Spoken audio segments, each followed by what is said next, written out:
Can you see my screen? Okay, let's start.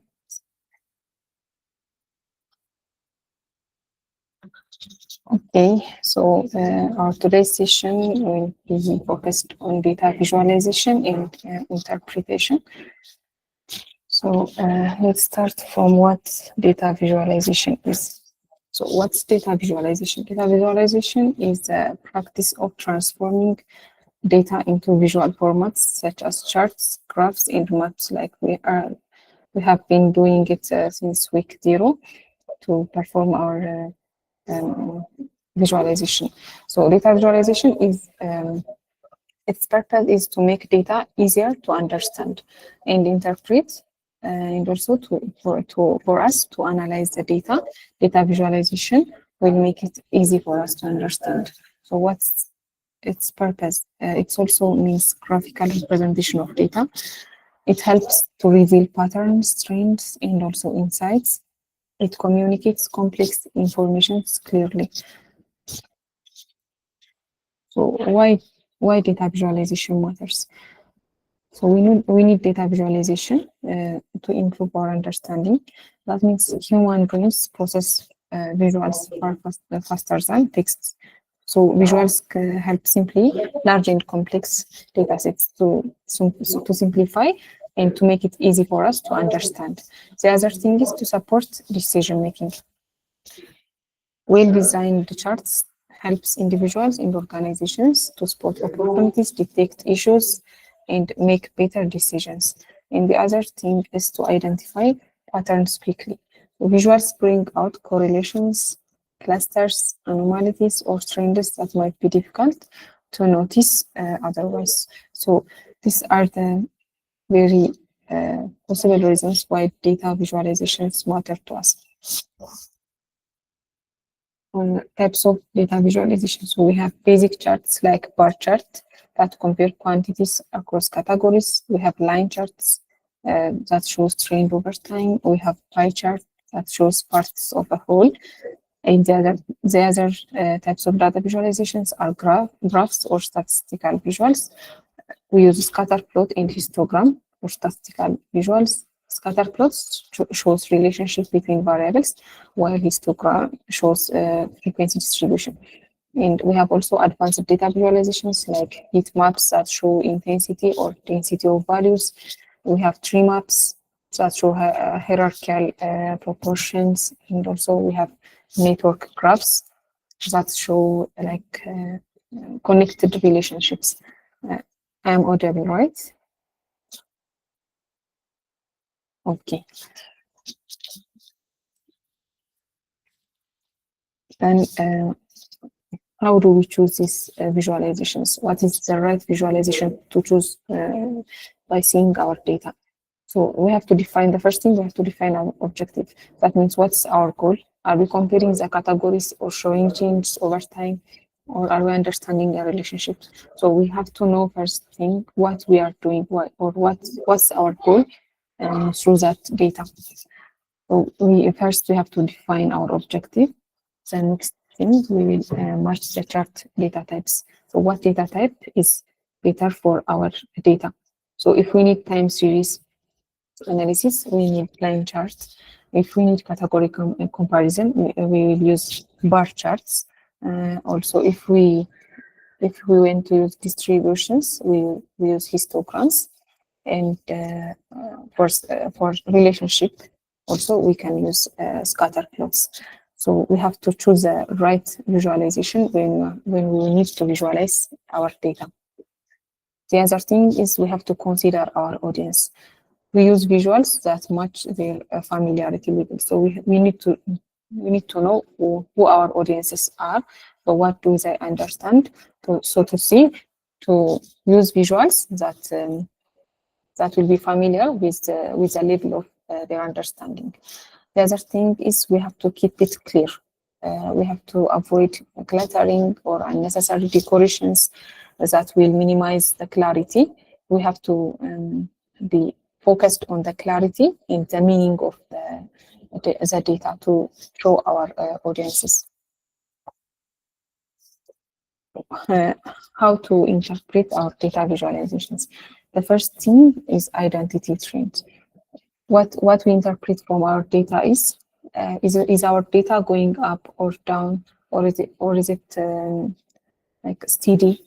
We will know over time. We will identify that from identity trends to interpret our data visualizations.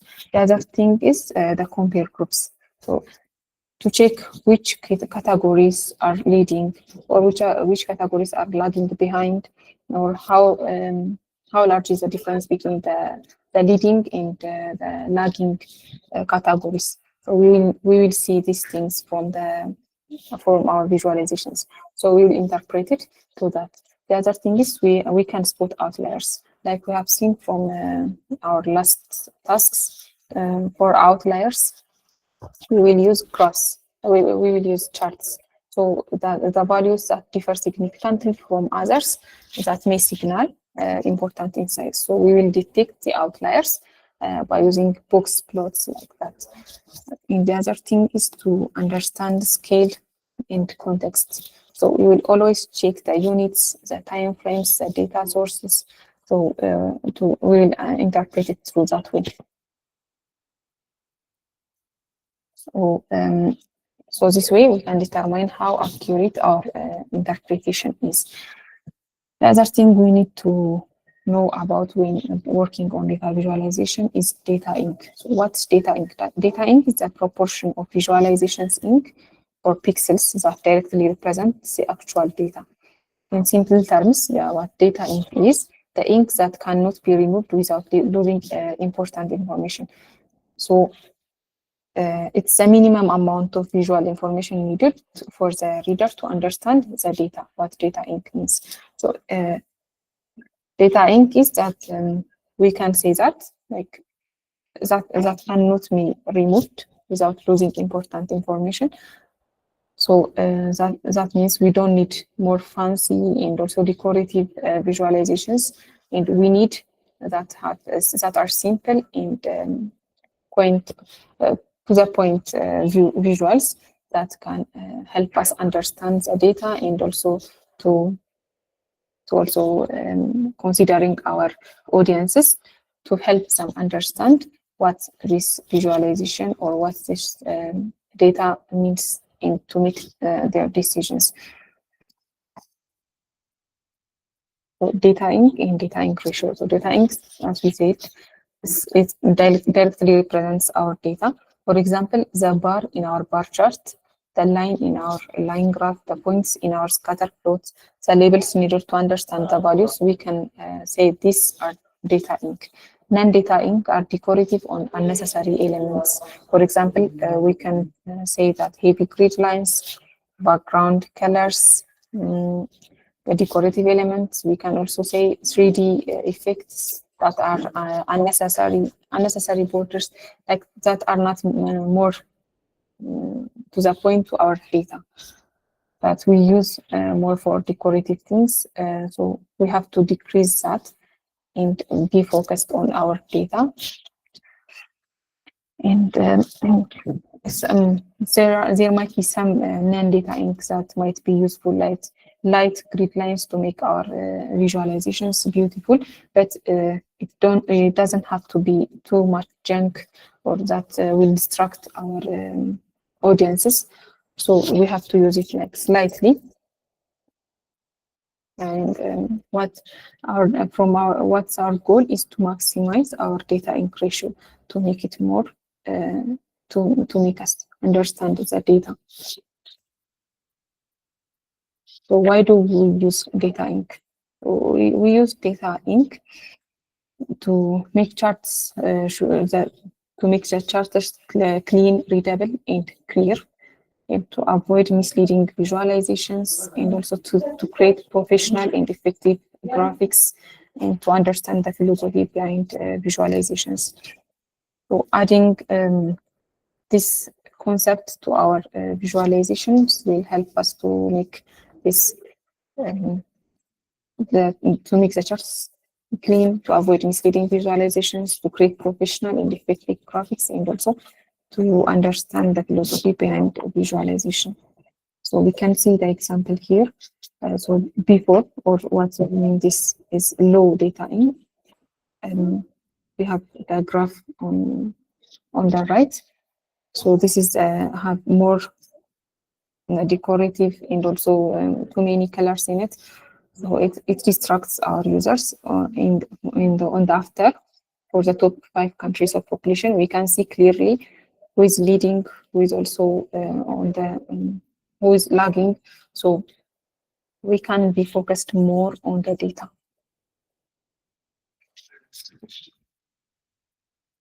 Here also I have another example to show you the difference between which has a low data ink ratio and who has high data ink ratio.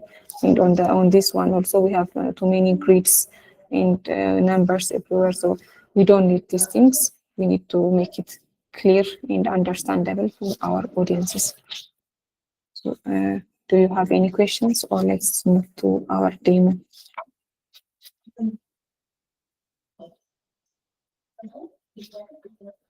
Anyone who has questions?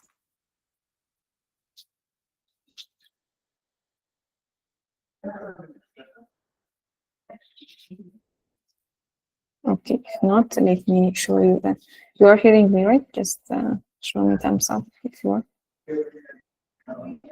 Okay. Okay, thank you, Vitaly. So let's move to the demo and let me show you some visualizations that we are working on.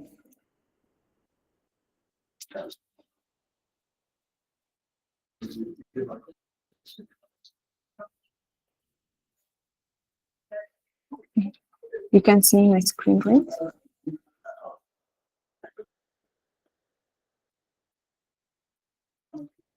Okay. Let's see some basic bar, line, and scatter plot charts. I have given here some data for the men's and sales data. And I will show you what line graph is. So line graph is like this. So this is a line graph that shows our monthly sales trend.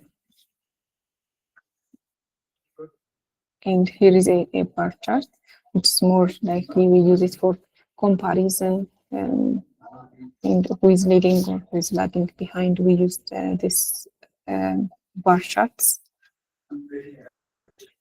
So we'll just use to plot bar. We'll just use bar and we'll give our columns here. And the next thing is a scatter plot. Scatter plots are just dots on our chart. So this scatter plot is mostly useful for large data sets to also analyze correlations and other visuals. So this is our scatter plot map.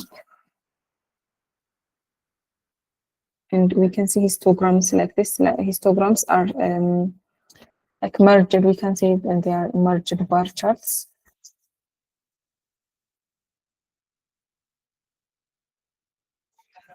Okay, it's also the same as a histogram, just to show you their structures.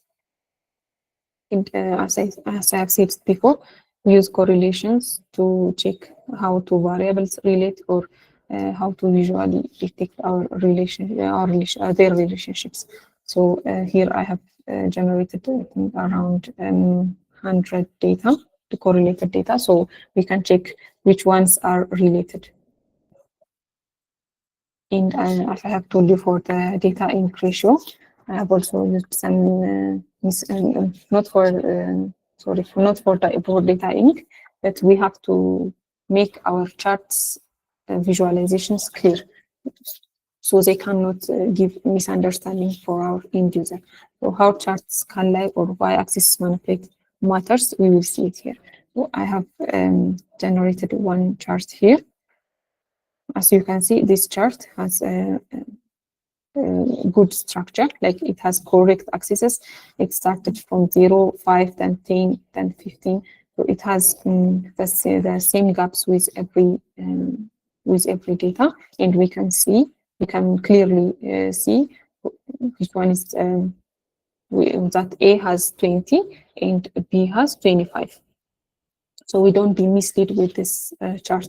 But if we see the next one, you can see here, it's starting from 19, not 0, and then it continues to 26. So this, when someone sees this might be checked as it's a first start.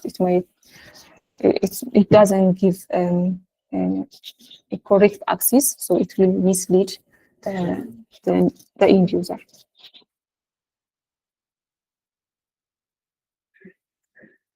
So here also I will show you what high data ink and low data ink means, why removing unnecessary elements will improve our clarity.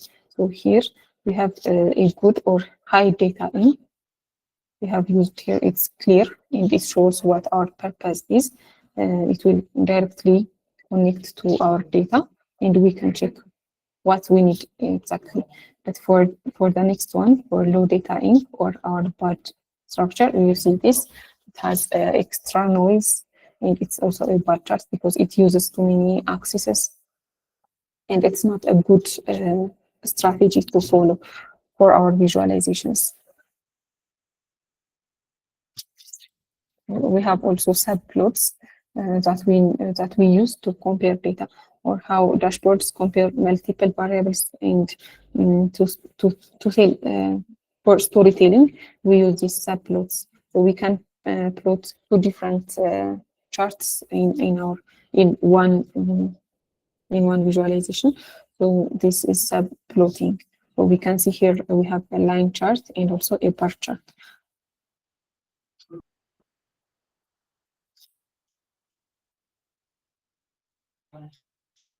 I think this is it for our session. If you have any questions or any misunderstanding, you can raise your hand and ask.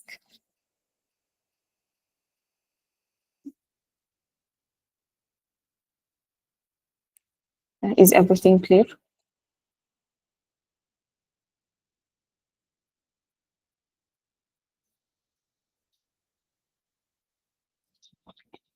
Okay, thank you everyone. Thank you for attending. You can ask us anytime on Slack. Okay, thank you everyone. Thank you. And we will end our session here.